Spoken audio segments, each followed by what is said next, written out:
What's up, everyone, and welcome to Clear Talk. So in this video, we're going to be talking about some Russian and Chinese air drills and stuff going on that I haven't really been seeing much talked about in the mainstream media. So I'm going to bring it up real quick. This little quick video, hopefully, and talk about it. Maybe the concerns behind it. I don't know. Speculate or not really speculate, but just we're just going to talk about it for a second because I'm not sure if anybody's really even hearing about this.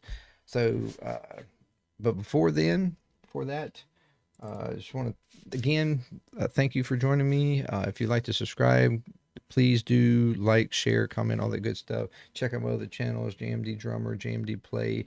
You're here on Clear Talk. Check out the Discord. We have one-time donations here, or if you want to join the donation, do a $3 a month there, you can do that as well. All right, so what we have is I've got this article here. It's from the Daily Express US. I'm not sure what their affiliations with anything are, but we have US sounds alarm as 4 Russian military planes spotted over Alaska after troops deploy. Um, so, I mean, you always have countries sending, they have little, they do little runs and stuff around, uh, kind of exercises and things like that. But the ones that's been happening here lately that I've been hearing about, and all this articles that speak about it, there has been some even where they have went into Japanese airspace, and Japan actually sort of um, gave them the little, "Hey, get the hell out of our airspace" kind of thing. And so it's been kind of, it's just interesting to me that while all the stuff going on, within the world, and of course Russia, dealing with Ukraine and with the issue with Ukraine, the war there, and that's been going on, it just shows that they're up to more than what you just hear and see or whatever, or something. I don't know. The U.S. military detected and tracked 4 Russian military planes near the Alaska Air Defense Identification Zone (ADIZ) on Monday in what became its 5th interception so far this month. It comes less than 2 weeks after hundreds of U.S. Army soldiers were dispatched to an island in West Alaska as part of a force project operation amid an increase in Russian and Chinese military exercises near the state. All 4 Russian military aircraft remained in international airspace and did not enter either American or Canadian sovereign airspace, North American Aerospace Defense Command, NORAD, said on Monday. Uh, NORAD clarifies that this Russian activity in the Alaska ADIZ occurs regularly and it is not seen as a threat.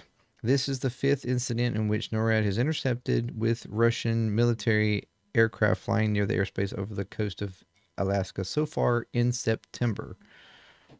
While NORAD did not disclose the type of aircraft it was on Monday, it was previously encountered Russian, I don't know, this is II or IL-38, something like that, and Tu-142 military aircraft flying near and inside the ADIZ earlier this month.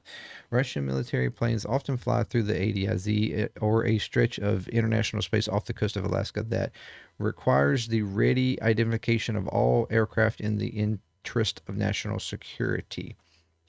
Said the zone was a network of satellites, has a network of satellites, ground based and airborne radars, and fighter aircraft that detect and track aircraft flying through the international space. The U.S. military said it always remains ready to deploy response options to defend North America if a foreign military activity does enter the foreign airspace of either U.S. or Canada. The U.S. Army sent at least 130 soldiers alongside high mobility artillery rocket systems to Shimway, I don't know, island, which is located about 150 shit, 100 1,200 miles, 1,200 miles off of southwest southwest of Anchorage on September 12th.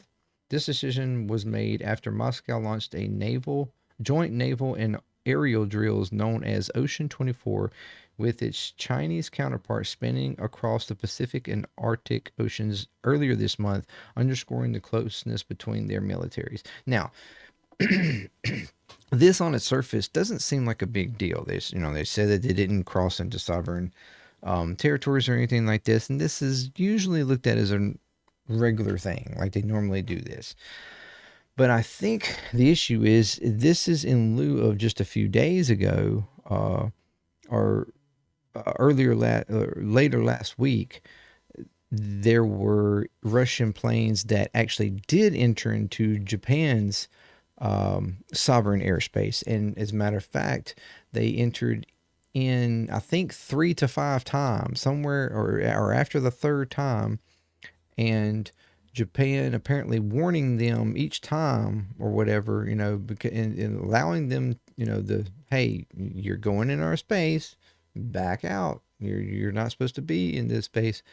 Over some of their northern, I think it was their northern island areas or something, and which this is apparently land that is, I'm guessing, kind of argued, but I I guess it's claimed, like majority claim for Japan, but it's argued maybe that Russia argues that it is theirs. I don't know, but there's the sovereign airspace is Japan's airspace in the area. Uh, so they're not supposed to enter it, and they did. They did 3, 4, 5 times, something like that, to the point that finally Japan had to shoot. They put their defense planes in the air, and they wind up shooting some little flare shots at one of the planes. And after that, they left the airspace and went on. Uh, and then also there was apparently a Chinese plane that also went into Japan's sovereign airspace in another position, another place. I think maybe a week or so before that, or a few days before that, or something like that. So this is like something where there's a lot of sort of pushing and playing going on along here, between Russia and China, into messing with Japan a little bit. Of course, you got China's issue with Taiwan, and they've been crossing their. I think they've been crossing a few times over into their airspace as well, which I think we pretty much kind of control or something, if I'm not mistaken, or my understanding to some degree, anyways. So this is something that's it's been going on, that they're playing around, and then, like I said, they're getting coming around us 5 times already in this month, which seems, I don't know what the average they normally would do. That seems like a lot. I don't know. Maybe I'm wrong, but for them to deploy troops into the area means that they do feel like there's a potentially, apparently, I'm assuming, some type of threat, or at least the concern for threat. I think particularly because of all these sort of exercises that have been really uh, playing around in people's airspace, right? Um, so it seems a little, you know little weird, that they're doing this. So I just wanted to bring this up. I didn't want to make a big deal and like drive it into some long video or nothing, but I did want to bring it up. If anything, maybe to get some better understanding of this, because this is definitely out of my wheelhouse.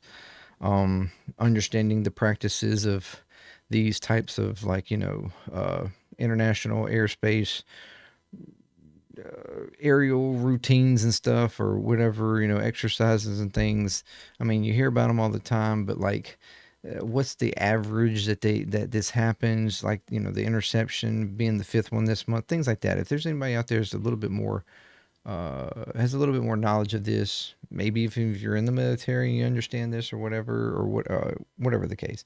Um, Insight me a little bit. Let me know what you well, let me know, some expertise in this, and whether or not this really is a concern, or if this is just everyday, this is just a regular Tuesday, and um nothing to really be concerned about, I guess.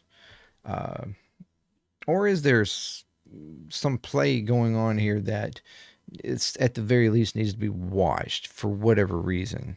Uh their exercises to see, I don't know, how easily they can get into certain airspaces or how close they can get before, like, testing our responses and whatnot. I don't know. Let me know what you think. Anyways, I just want to bring that up.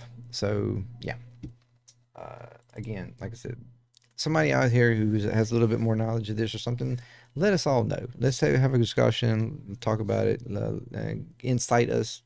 Uh, not incite us. um. Uh. Anyway, bring knowledge to us that we may. I certainly lack in. Anyways, thank you very much, and until next time, been Clear Talk. Peace. I'm out.